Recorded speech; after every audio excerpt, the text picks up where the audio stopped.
Friend, welcome to the our YouTube channel physio tips. तो दोस्तों, आज का हमारा जो टॉपिक है वो है ओस्टियो अर्थराइटिस ऑर्थो में। ठीक है, ऑर्थोपेडिक्स पढ़ा रहे हैं हम आपको। तो हमारा जो टॉपिक है वो है ओस्टियो अर्थराइटिस। तो चलिए दोस्तों, सबसे पहले इसका इंट्रोडक्शन की बात कर लेते हैं। तो इंट्रोडक्शन की बात करें तो ओस्टियो अर्थराइटिस, ओए इसको शॉर्ट में ओए बोलते हैं। Osteo arthritis is a chronic joint disease caused by cartilage wear and tier. Cartilage is a smooth tissue that cushion the joints. When the cartilage gets damaged, bone rub friction against each other of causing pain, stiffness and swelling in the joint। मतलब कि ये बोल रहा है कि जो हमारे introduction में ओस्टियोआर्थराइटिस उसे बोलते हैं। ये एक क्रोनिक ज्वाइंट डिजीज है। क्या है? क्रोनिक ज्वाइंट डिजीज है जो कार्टिलेज को वियर एंड टियर होने की वजह से होती है। हमारा जो कार्टिलेज है वो वियर एंड टियर होने की वजह से होती है। कार्टिलेज एक स्मूथ टिश्यू होता है जो जॉइंट्स को कशिन प्रोवाइड करता है।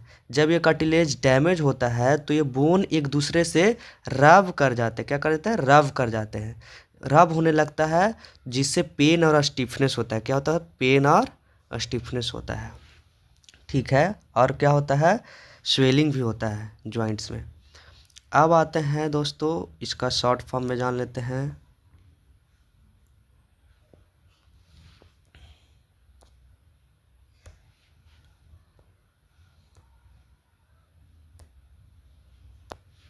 शॉर्ट फॉर्म में था ओस्टियो का मतलब हो गया बोन से रिलेटेड।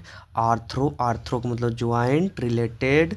आइटिस का मतलब हो गया इन्फ्लामेशन, मतलब कि बोन से रिलेटेड, ज्वाइंट से रिलेटेड जो इन्फ्लामेशन होता है, सूजन होता है, उसी को ओस्टियो अर्थराइटिस बोलते हैं। मीनिंग्स देखिए, osteoarthritis refer to joints wear and tear that leads to inflammation where cartilage degenerative causes pain and stiffness। मतलब कि ओस्टियो अर्थराइटिस का मतलब है ज्वाइंट का वियर एंड टियर होने की वजह से होता है। ये होने वाली इन्फ्लामेशन है जिसमें कार्टिलेज डीजेनरेट होता है और पेन और स्टिफनेस होता है। अब आते हैं इसका कॉजेज की बात करते हैं। कॉजेज की बात करें तो दोस्तों देखिए, चलिए कॉजेज पढ़ते इसका क्या क्या कारण है, आखिर क्या कारण से ओस्टियो अर्थराइटिस होता है वो आज हम जानेंगे। तो चलिए, सबसे पहले जो कॉजेज है वो है aging. As we get older cartilage naturally break down. मतलब कि ये होता है कि ज़्यादा एज होने पर कार्टिलेज नेचुरली ब्रेक होने लगता है, मतलब टूटने लगता है। इसी कारण भी ओस्टियोआर्थराइटिस होता है। अब आते हैं हम ओबेसिटी की बात करें तो access wait puts more stress on the joints specially the knee. मतलब कि क्या होता है कि ज़्यादा वेट होने पर, जब ज़्यादा हमारा वेट होता है तो ज़्यादा वेट होने से जॉइंट स्पेशली नी पर प्रेशर पड़ता है। मतलब कि नी पर जब हमारा प्रेशर पड़ता है तो उससे भी ओस्टियोआर्थराइटिस होने की संभावना हो सकती है। अब आता है हमारा जो नेक्स्ट है वो है ज्वाइंट इंजरी। तो ज्वाइंट इंजरी की बात करें तो पास्ट इंजरी हो गया, फ्रैक्चर हो गया, सर्जरीज हो गया, मे इंक्रीज ओए रिस्क। मतलब कि अगर आपको पुरानी इंजरी हो, फ्रैक्चर हो या सर्जरी हो या इससे क्या हो सकता है? ओए डेवलप हो सकता है, मतलब ओस्टियोआर्थराइटिस डेवलप हो सकता है। अब जेनेटिक्स की बात करें तो जेनेटिक्स में हमारा फैमिली हिस्ट्री हो गया, make one at higher risk. जो हमारा फैमिली हिस्ट्री है उससे होने की संभावना ज़्यादा होती है। क्या? ओए बढ़ जाती है संभावना ओए होने की, हमारा फैमिली हिस्ट्री से। अब क्या है नेक्स्ट हमारा ओवर यूज ऑफ ज्वाइंट। मतलब क्या होता है कि देखिए, repetitive movement can damage cartilage. मतलब कि क्या होता है कि हमारा जो रिपीटेटिव मूवमेंट कार्टिलेज है उसको डैमेज कर देता है। मतलब कि मूवमेंट को डैमेज कर देता है कार्टिलेज को। इसी कारण ओवर यूज, मतलब ज़्यादा हम लोग यूज करते हैं जॉइंट्स को, उससे भी ओस्टियोआर्थराइटिस होने की संभावना हो सकती है। अब आते हैं नेक्स्ट हमारा है मसल्स वीकनेस। तो muscles weakness, weak muscles fail to support the joint property. इसका मतलब ये हो गया कि जब हमारा मसल्स वीकनेस होता है तो इसमें वीक मसल्स जॉइंट का स्ट्रेस बढ़ता है। मतलब कि जो वीक मसल्स होता है उसमें जॉइंट्स का स्ट्रेस बढ़ता है, इसके कारण भी ऑस्टियोआर्थराइटिस हो सकता है। अब आते हैं स्ट्रक्चरल एबनॉर्मेलिटीज, मतलब इसमें ये होता है कि bow leg long knee lead to uneven pressure in the joints. मतलब कि क्या हो गया कि बॉल लेग हो गया, नोकेड नी हो गया, या मेन यूनिवेन पे प्रेशर बढ़ता है, जैसे कि आपका जो नोक नी वगैरह हो गया, इसमें भी प्रेशर बढ़ता है, इसके कारण भी ऑस्टियोआर्थराइटिस हो सकता है। अब आगे बढ़ते हैं।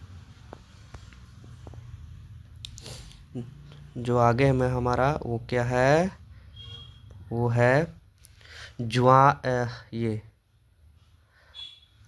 Hormonal imbalance. हार्मोनल इम्बैलेंस हो सकता है इसमें। Estrogen level drop after menopause, मतलब कि हमारा जो मोनोपॉज के बाद जो एस्ट्रोजन लेवल होता है वो गिरने से होता है, ठीक है। जब एस्ट्रोजन लेवल गिरने लगता है तो उससे भी क्या होता है, ऑस्टियोआर्थराइटिस। अब आते हैं हम सिम्टम की बात करते हैं, आखिर क्या क्या इसमें लक्षण आया, क्या क्या सिम्टम देखने को मिलेगा ओए को, जिसको भी ओए होगा उसको क्या क्या लक्षण देखने को मिलेगा, सिम्टम क्या क्या। तो जानिए सिम्टम में सबसे पहला सिम्टम है हमारा ज्वाइंट पेन, यानी कि ज्वाइंट पेन।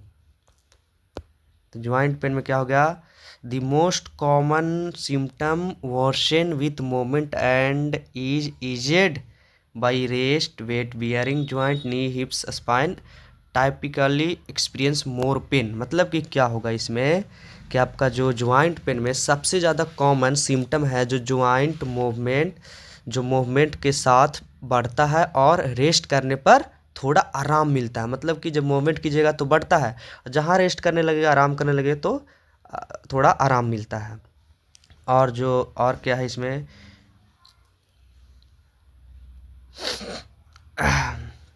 देखिए दोस्तों आगे बढ़ते हैं। और क्या है, वेट बियरिंग, ये तो हो गया आपका।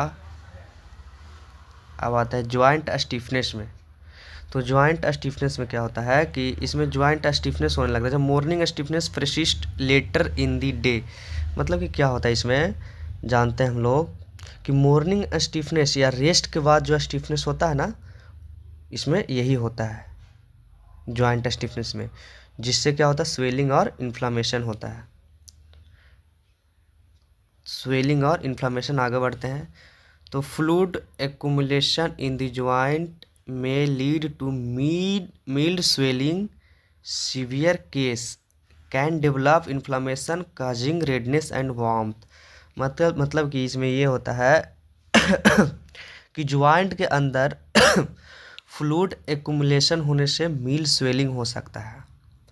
सीवियर केस में क्या होता है आपका, severe case can develop inflammation causing redness और वार्मथ। मतलब कि क्या होता है सीवियर केस में आपका, कि सीवियर केस में इन्फ्लेमेशन डेवलप हो सकता है जो रेडनेस और वार्मथ का कारण बन सकता है, ठीक है। अब इसके आगे आगे बढ़ते हैं।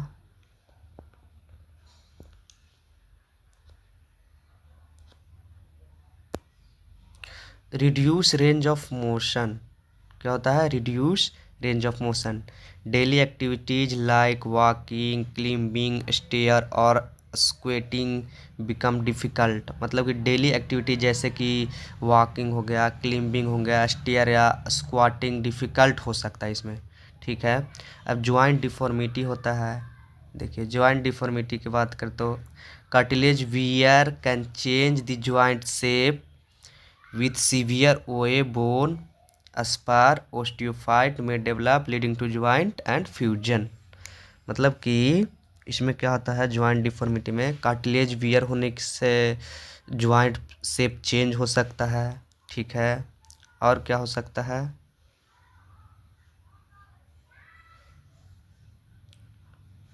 ओए बोन, जो सीवियर ओए बोन में बढ़ होने वाला स्पार जो ओस्टियोफाइट बोलते हैं, ओस्टियोफाइट वो क्या हो सकता है, डेवलप हो सकता है जो जो ज्वाइंट डिफॉर्मिटी और पेन के कारण होता है। अब आगे आते हैं।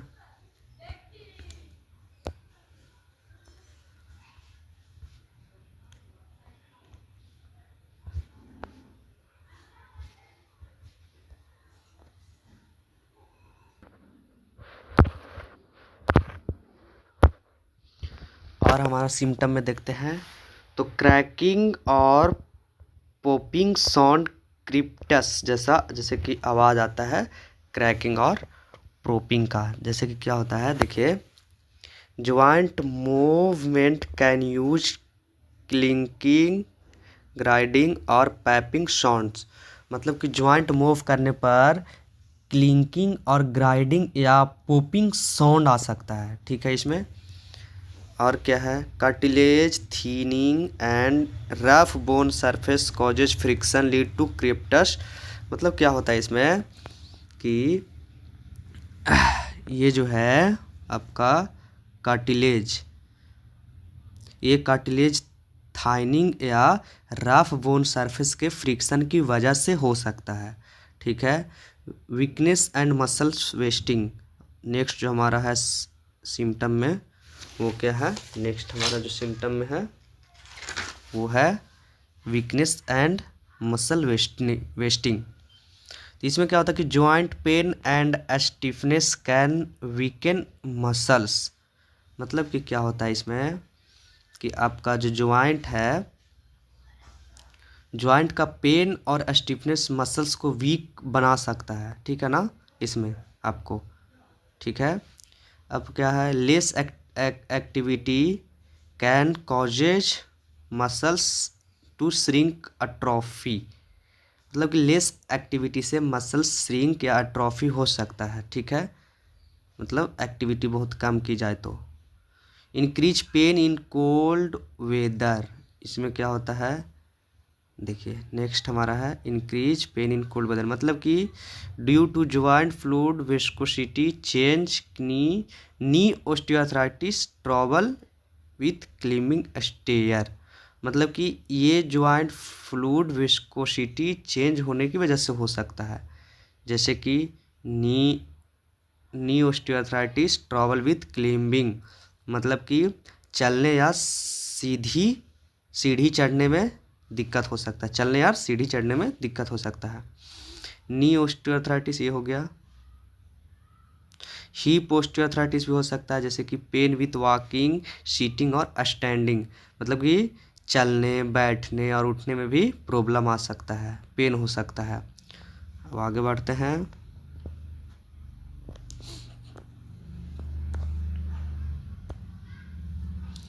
आगे बढ़ते हैं तो देखते हैं क्या, हैंड ऑस्टियोआर्थराइटिस। मतलब फिंगर और थंब स्वेलिंग, स्टिफनेस और पेन। मतलब फिंगर और थंब में स्वेलिंग और स्टिफनेस और पेन हो सकता है, ठीक है। स्पाइनल ऑस्टियोआर्थराइटिस, इसमें क्या होता है आपका कि जो बैक और नेक पेन जो मूवमेंट पर बढ़ता है, ठीक है। हॉर्स बैक और नेक पेन विथ मूवमेंट। अब आते हैं इसका डायग्नोस करते हैं। आखिर इसका डायग्नोसिस तो होना चाहिए ना ऑस्टियोआर्थराइटिस का, क्या क्या हम लोग डायग्नोस करेंगे जो हम लोग को पता चलेगा किस किस चीज़ों से, किस किस तरीक़ों से कि इसको ऑस्टियोआर्थराइटिस, इस पेशेंट को ऑस्टियोआर्थराइटिस हो गया है। तो सबसे पहला हमारा जो है फिजिकल एग्जामिनेशन करना है। क्या करना है, फिजिकल एग्जामिनेशन। तो फिजिकल एग्जामिनेशन में क्या करते हैं, फिजिकल एग्जामिनेशन में देखिए आगे बढ़ते हैं।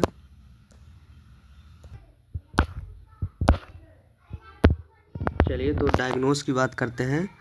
तो डायग्नोस की बात करें तो फिजिकल एग्जामिनेशन, सबसे पहले जो हमारा है फिजिकल एग्जामिनेशन, जैसे कि डिटेल हिस्ट्री ऑफ सिम्टम। मतलब इसमें क्या करना है कि सिम्टम के बारे में डिटेल हिस्ट्री लेना है पेशेंट से। Check for joint tenderness, swelling, range of motion and crepitus grating sound. मतलब कि ग्रेटिंग साउंड में क्या क्या होता है कि हम लोग को चेक करना है, क्या चेक करना है कि joint tenderness, swelling, range of motion और क्रिप्टस चेक किया जाता है इसमें। अब आता है नेक्स्ट हमारा एक्सरे। एक्सरे में मोस्ट कॉमन टेस्ट है ये joint space narrowing, cartilage loss of indication. ये क्या करता है कि ये joint space narrow cartilage loss का इंडिकेट करता है, ठीक है। एक्सरे करने के बाद हमारा जो नेक्स्ट है वो है एमआरआई। एमआरआई में क्या क्या होता है, इसमें क्या शो होता है हमारा, इसमें शो होगा show soft tissue like cartilage, ligament, synovium in detailed view. मतलब कि ये जो है हमारा एमआरआई में सॉफ्ट टिश्यू जैसा कार्टिलेज, लिगामेंट और साइनोवियम का डिटेल्ड व्यू देता है। ठीक है, पूरा इसमें देख सकते हैं आप एमआरआई में। फिर इसके आगे आ गया ब्लड टेस्ट। ब्लड टेस्ट में क्या आगा, to rule out condition like rheumatoid arthritis और गॉट। मतलब ये हो गया कि आपको रिमेटॉइड आर्थराइटिस या गॉट जैसे कंडीशन में रूल आउट करने के लिए भी किया जाता है। ठीक है, अब नेक्स्ट हमारा है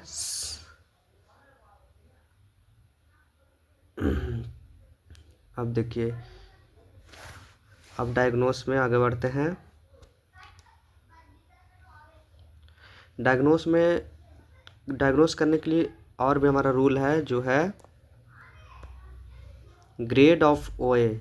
ग्रेड ऑफ ओए, इसमें क्या होता है कि ग्रेड होता है, जैसे ग्रेड 0 हो गया, ग्रेड 1 हो गया, ग्रेड 2 हो गया, ग्रेड 3 हो गया, ग्रेड 4 होता है। 4 ग्रेड तक हम इसको हम चेक कर सकते हैं। देखो, तो ग्रेड 0 में क्या हो गया, ये नॉर्मल जॉइंट हो गया। इसमें आपको मतलब ज़्यादा साइन नहीं आएगा, नो साइन ऑफ ऑस्टियोआर्थराइटिस। इसमें ज़्यादा मतलब ऑस्टियोआर्थराइटिस का कोई साइन नहीं होगा। Cartilage and joint space are normal, ये सब इसका कार्टिलेज और स्पेस जो होता है, कार्टिलेज और जॉइंट स्पेस होता है, वो सब नॉर्मल दिखेगा। ग्रेड 1 में नो बोनस पर और जॉइंट डैमेज प्रेजेंट, नहीं इसमें बोनस पर होगा, नहीं आपका जॉइंट डैमेज दिखेगा इसमें। ठीक है, अब आगे बढ़ते हैं।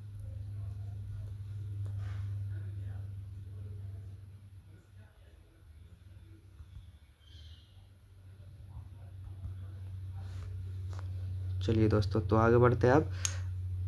अब हमारा है जो ग्रेड,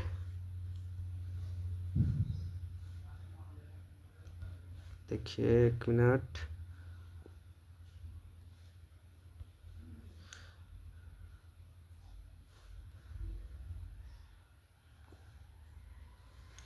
ग्रेड 1। ग्रेड 1 में क्या होता है, जब ग्रेड 0 में कुछ नहीं निकला, आपको सब नॉर्मल दिखाई दिया, तो ग्रेड 1 में क्या होता है कि डॉटफुल ऑफ वो मिल्ड चेंज, मतलब हल्का चेंजिंग आपको नज़र आएगा इसमें।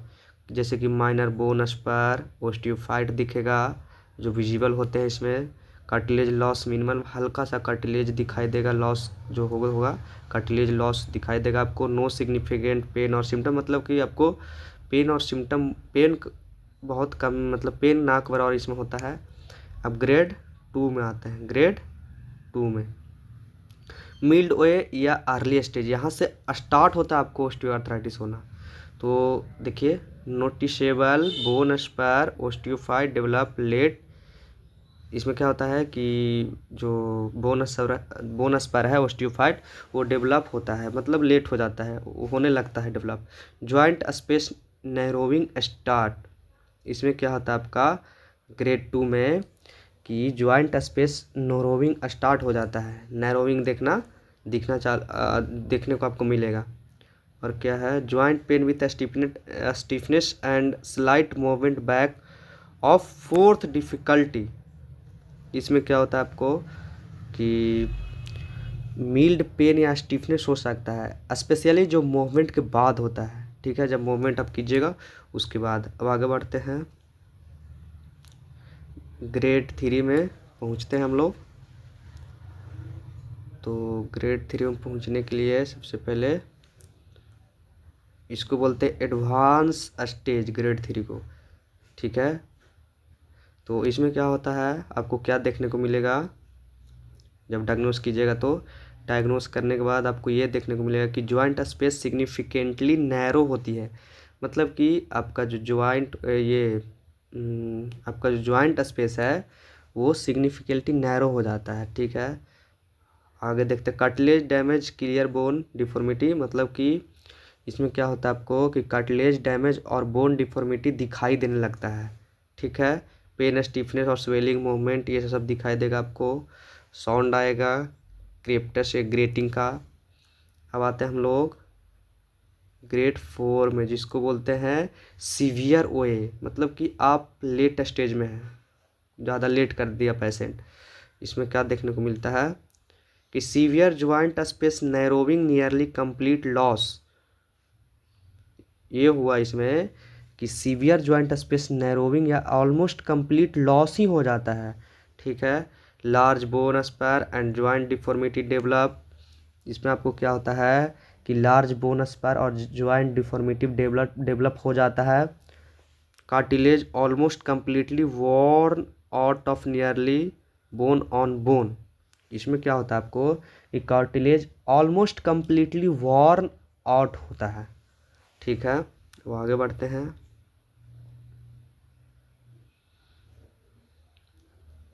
अब आते हैं हम लोग ट्रीटमेंट। कहाँ आए हम लोग? अब आए हम लोग ट्रीटमेंट। एक मिनट।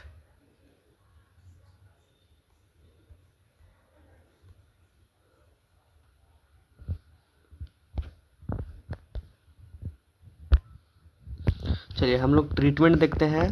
तो ट्रीटमेंट की बात करें तो सबसे पहले मेडिकेशन ट्रीटमेंट देखते हैं। ठीक है, तो मेडिकेशन में क्या क्या देंगे, ठीक है ना। तो सबसे पहले फर्स्ट लाइन ड्रग, पहला जो फर्स्ट सबसे पहले जो हमारा दवा ड्रग्स रहेगा वो क्या रहेगा? एसिटामिनोफेन जो पैरासीटामोल होता है।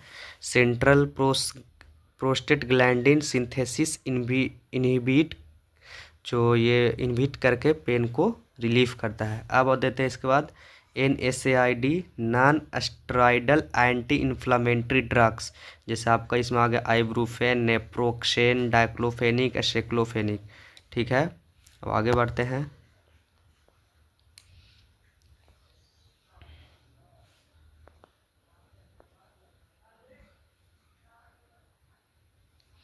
सेकेंड लाइन ड्रग्स जो सीवियर पेन और NSAIDs इंटॉलरेंस होता है, जैसे कि CO-X2 selective inhibitor, celecoxib, etoricoxib, CO-X2 enzyme inhibitor, reduce pain and having CO-X gastric protecting affecting, ये सब आप दे सकते हैं सेकेंड लाइन ड्रग्स में। ठीक है, आगे बढ़ते हैं। और सीवियर पेन जो ओनली पेन में क्या कहते हैं, जैसे ट्रामाडोल, टैम टैपनेडाडोल। ठीक है, ये सब दे सकते हैं आप। अब आगे बढ़ते हैं।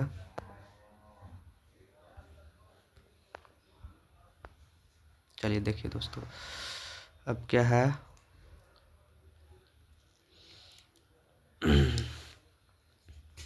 देखिए, अब आ गया disease modifying drugs to slow joint damage, मतलब कि धीरे धीरे अगर जॉइंट जो डैमेज हो रहा है उसको रोकथाम करने के लिए हम क्या करेंगे, तो उसके लिए करेंगे ग्लूकोसामाइन, कॉन्ड्रोट्रियोन सल्फेट, कार्टिलेज रिपेयर और जॉइंट लुब्रिकेंट इम्प्रूव करने के लिए मदद करता है ये। ठीक है, और क्या है, हाइलुरोनिक एसिड इंजेक्शन दे सकते हैं इसमें, जो लुब्रिकेंट इम्प्रूव करता है, इन्फ्लामेशन और पेन रिड्यूस होता है इसमें। ठीक है, अब आगे बढ़ते हैं।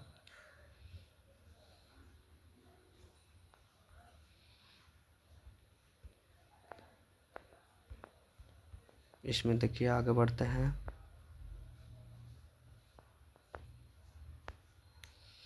Emergency and alternative therapy, platelet rich plasma, जिसको PRP थेरेपी भी दे सकते हैं। स्टेम सेल थेरेपी, अगर ऑस्टियोआर्थराइटिस ज़्यादा हो चुका है तो इसमें स्टेम सेल थेरेपी भी दे सकते हैं। अब फिजियोथेरेपी में इसके लिए आप, ऑस्टियोआर्थराइटिस में फिजियोथेरेपी बहुत कारगर होता है। तो फिजियोथेरेपी में आप क्या क्या कर सकते हैं इसको, रेंज ऑफ मोशन एक्सरसाइज, मतलब कि जॉइंट फ्लेक्सिबिलिटी और स्टिफनेस, रिड्यूस स्टिफनेस, मतलब कि जॉइंट फ्लेक्सिबिलिटी बढ़ा सकते हैं जिससे स्टिफनेस ख़त्म होगा। ठीक है, स्ट्रेंथनिंग एक्सरसाइज करवा सकते हैं आप, जो मसल और स्ट्रॉन्ग मसल को मतलब स्ट्रॉन्ग बनाता है, जो जॉइंट को सपोर्ट करता है। हॉट पैक दे सकते हैं जो ब्लड सर्कुलेशन इंप्रूव करता है और स्टिफनेस रिड्यूस करता है। कोल्ड पैक इसमें पेन एंड इन्फ्लामेशन दोनों कंट्रोल करता है। इलेक्ट्रोथेरेपी में आप टेंस, IFT, लेजर, UST सब दे सकते हैं। ठीक है, और क्या कर सकते हैं आप, और आप ये कर सकते हैं कि इसमें ट्रीटमेंट में आप सर्जिकल ट्रीटमेंट में आप क्या कर सकते हैं, तो आर्थ्रोस्कोपी कर सकते हैं इसका, ठीक है। ओस्टियोटोमी कर सकते हैं, ठीक है। जॉइंट रिप्लेसमेंट सर्जरी आर्थ्रोप्लास्टी कर सकते हैं, जो knee hip replacement surgery when joint severe damage and occurred, मतलब कि आप ज़्यादा जॉइंट, अगर आपका जॉइंट नी हिप ज़्यादा डैमेज हो चुका है तो आप रिप्लेसमेंट कर सकते हैं सर्जरी करके, ठीक है। देखिए फर्स्ट स्टेज में क्या हो गया, डाउटफुल। सेकंड में मिल्ड, हल्का सा। थर्ड में हो गया आपका मॉडरेट। क्या हो गया, मॉडरेट। एक मिनट, देखिए मॉडरेट हो गया। देखिए यहाँ पे जो आपका ऑस्टियोआर्थराइटिस है वो बढ़ने लगा है, मॉडरेट, हल्का हल्का बढ़ रहा है। देखिए यहाँ हल्का था, मिल्ड था, फिर मॉडरेट हुआ, फिर सीवियर, स्टेज 4 में आपका चल गया सीवियर। इसको में बहुत ज़्यादा, देखिए रबिंग हो गया, आपका जो कार्टिलेज है ये रबिंग हो गया, ठीक है। तो ये था ग्रेड ऑफ ऑस्टियोआर्थराइटिस। तो हमारा आज का जो टॉपिक था ऑस्टियोआर्थराइटिस वो हो गया ख़त्म, एंड। तो कैसा लगा दोस्तों, आपको ये वीडियो पसंद आया होगा तो हमें बताइए कमेंट में। अगर अच्छा लगा तो और भी मैं वीडियो डालूँगा और भी नए नए टॉपिक पे। आपको मैं ऑर्थोपेडिक्स, न्यूरोलॉजी सब पढ़ाऊँगा। अगर आप सपोर्ट कीजिए हमें, अगर कोई दिक्कत लगे वीडियो में तो हमें आप सुझाव दे सकते हैं, इसके लिए माफ़ी चाहते हैं। तो चलिए, thank you for watching video.